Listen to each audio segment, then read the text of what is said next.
Olá, pessoal! Nesse vídeo eu vou mostrar para vocês 3 exemplos em que a gente calcula o volume de sólidos de revolução. O volume de um sólido de revolução é um caso particular do volume por fatiamento, em que as seções transversais são sempre discos ou arruelas. Nesse primeiro exemplo, a gente vai então encontrar o volume do sólido que resulta quando a gente gira em torno do eixo x a região que é delimitada pela curva y igual a x² mais 2 e pelas retas x igual a 0, x igual a 1 e y igual a 0. Então, a região que a gente vai girar em torno do eixo x é essa que está aparecendo aí, né? A gente tem a curva em preto, que é o gráfico de y igual a x² mais 2. Então, essa região está abaixo do gráfico dessa função, acima de y igual a 0, que seria o eixo x, e entre as duas retas verticais x igual a 0 e x igual a 1. Então, a gente tem essa região no plano x e y, e agora a gente vai girar essa região em torno do eixo x. Então, eu giro essa região em torno do eixo x dessa forma. E isso vai gerar um sólido, que é o sólido de revolução. Então, aqui vai ser esse sólido que tem esse formato que a gente está vendo aí. Então, é desse sólido que a gente quer calcular o volume. Bom, nesse caso, a gente vai usar o volume por fatiamento, que diz que a gente tem que integrar a área da seção transversal. Quando a gente tem um sólido de revolução como esse, as seções transversais são sempre discos. Então, se a gente fizer cortes nesse sólido perpendiculares ao eixo x, notem que todos eles vão ser discos. Então, cada seção transversal perpendicular ao eixo x vai ser um disco e o raio vai ser igual a x² mais 2, certo? Porque o raio, para qualquer x, quando a gente faz aqui a seção transversal, o raio vai ser a distância do eixo x até a curva azul. Essa curva azul é x² mais 2, então essa distância é exatamente x² mais 2. Então, o volume vai ser igual à integral de 0 até 1 da área da seção transversal, que é a área do disco em x, ou seja, π vezes o raio, que é x² mais 2, ao quadrado de x. Então, isso vai ficar igual a π vezes a integral de 0 até 1 de x² mais 2 ao quadrado, que é x na 4, mais 4x² mais 4 dx, que é π vezes x na 5 sobre 5, mais 4x³ sobre 3, mais 4x, de 0 até 1, e então é igual a π vezes 1/5 mais 4/3 mais 4, menos essa função em x igual a 0, mas isso vai dar 0. Então, fica igual a isso. E então, o volume do sólido é igual a 83 sobre 15. Nesse segundo exemplo, a gente vai encontrar o volume do sólido de revolução que é gerado quando a gente gira em torno do eixo x, a região delimitada pela curva y igual a x² mais 2, que é a mesma parábola do exemplo 1, e pelas retas y igual a x mais 1, x igual a 0 e x igual a 1. Então, a região que a gente vai girar em torno do eixo x é essa região cinza que aparece aí, né? Então, é a região que está delimitada por essas retas verticais, x igual a 0 e x igual a 1, e que está entre o gráfico de y igual a x² mais 2, que é a parábola que aparece em azul, e a reta y igual a x mais 1, que é a reta que aparece em vermelho. Então, agora a gente vai pegar essa região e vai girar em torno do eixo x. Desse jeito, dando a volta completa em torno do eixo x. E assim a gente vai gerar esse sólido, que agora é desse jeito, né? Ele tem essa parte de fora e um buraco no meio. Notem que as seções transversais desse sólido vão ser arruelas, ou seja, elas vão ser discos com buracos circulares no meio, né? Para cada seção transversal que seja perpendicular ao eixo X. Bom, claro, vocês não precisam fazer gráficos usando um recurso computacional para fazer isso, basta fazer um esboço da região e depois tentar esboçar o sólido que aparece. Então, nesse caso aqui, né, a gente tem a parábola y igual a x² mais 2, que é essa parábola que passa no y igual a 2 quando x é 0. Depois a gente tem a reta y igual a x mais 1, que corta o eixo y aqui no y igual a 1, corta o eixo x em x igual a menos 1, então vai ser uma reta que passa por esses dois pontos. Além disso, a nossa região é limitada por x igual a 0, que é o eixo y, e x igual a 1, que é essa reta vertical aqui, em x igual a 1. Então, a região que a gente vai girar, daí a gente vai deduzir que é essa daqui. Então, quando a gente pega essa região, que é gerada ali pela parábola, a parte de cima, uma reta embaixo, as duas retas verticais, e gira isso em torno do eixo x. Então, a gente vai gerar esse sólido que vai ter essa parte oca, que é gerada pela reta na parte de dentro, e mais a parte da superfície exterior, que é gerada pela parábola. Então, vai ter aqui essa parte oca e a parte de fora gerada pela parábola. Então, é mais ou menos esse sólido que aparece aí. Então, o que vão ser as seções transversais desse sólido, né? Quando a gente fizer, lembrem que o eixo x está passando aqui no meio desse sólido, né? Quando a gente tomar seções transversais perpendiculares ao eixo x, as seções transversais vão ser discos com buracos circulares no meio. Então, olhando as seções transversais, os cortes perpendiculares ao eixo x, é isso que a gente vai enxergar. E, portanto, o volume vai ser dado pela integral da área da seção transversal, que vai ser a área dessa arruela. A área dessa arruela vai ser, então, a área do disco maior, disco de fora, menos a área do disco menor. O que a gente quer descobrir é qual é o raio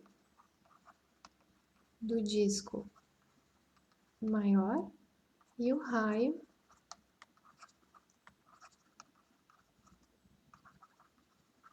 do disco menor.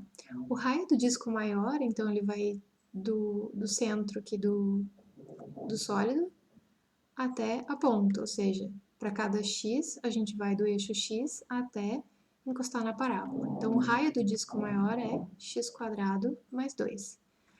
O do disco menor vai do eixo x até a gente tocar na reta y igual a x mais 1. Então, o raio do disco menor é x mais 1.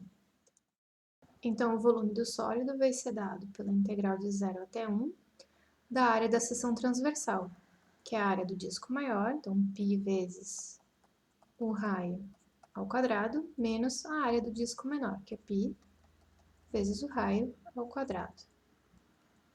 Agora aqui a gente pode passar o π, que é constante, para fora da integral, fica com π vezes a integral de 0 a 1 de x² mais 2 ao quadrado, que é x na 4 mais 4x² mais 4, menos x mais 1 ao quadrado, que é x² mais 2x mais 1. Isso é igual a π vezes a integral de 0 a 1 de x na 4, depois a gente vai ter 4x² menos x², então mais 3x², aqui a gente tem menos 2x, e as constantes é 4 menos 1, que é 3. Então, essa integral vai ser igual a π vezes x na 5 sobre 5, mais x ao cubo, menos x² mais 3x de 0 até 1. E aí, calculando isso, a gente vai ter π vezes 1/5, mais 1, menos 1, mais 3, menos 0, né, já que isso aqui em x igual a 0 é 0, que é igual a π vezes 1/5. 1 cancela, 1/5 mais 3. E aí a gente vai ter 1 mais 15 sobre 5 vezes π, que é 16/5 vezes π. Então, esse é o volume desse sólido de revolução. Agora, no terceiro exemplo, a gente vai encontrar o volume do sólido de revolução, que é gerado quando a gente gira em torno do eixo Y, essa região do plano XY delimitada pela parábola y igual a x² mais 2 e pelas retas x igual a 0 e y igual a 3. Bom, então de novo a gente vai fazer um esboço da região e depois tentar imaginar o que é o sólido de revolução que é gerado quando a gente gira essa região plana em torno do eixo Y. Bom, então a primeira curva que a gente tem é a mesma parábola dos exemplos anteriores, né, que vai aqui, tem um vértice aqui no x igual a 0 e y igual a 2. Então é a parábola voltada para cima. E além disso, a região é delimitada por x igual a 0, que é o eixo y, e pela reta y igual a 3. Notem que, na verdade, essas três curvas, elas delimitam duas regiões, né? Essa região aqui ou essa outra aqui. Como a gente vai girar essa região em torno do eixo y, notem que não vai fazer diferença, né? Por causa da simetria da parábola e dessa região. Quando a gente gira essa região em torno do eixo y, não faz diferença se a gente está falando desse lado ou dessa daqui. Então, a gente vai considerar que a nossa região é essa do primeiro quadrante. Então, quando a gente gira essa região em torno do eixo y, a gente vai ter um sólido com um formato mais ou menos assim. Então, ele é assim. É essa coisa que parece uma bacia. Então, é essa região que a gente vai girar em torno do eixo y. E então, é essa volta que a gente vai fazer. E isso vai gerar um sólido assim, como a gente tinha esboçado.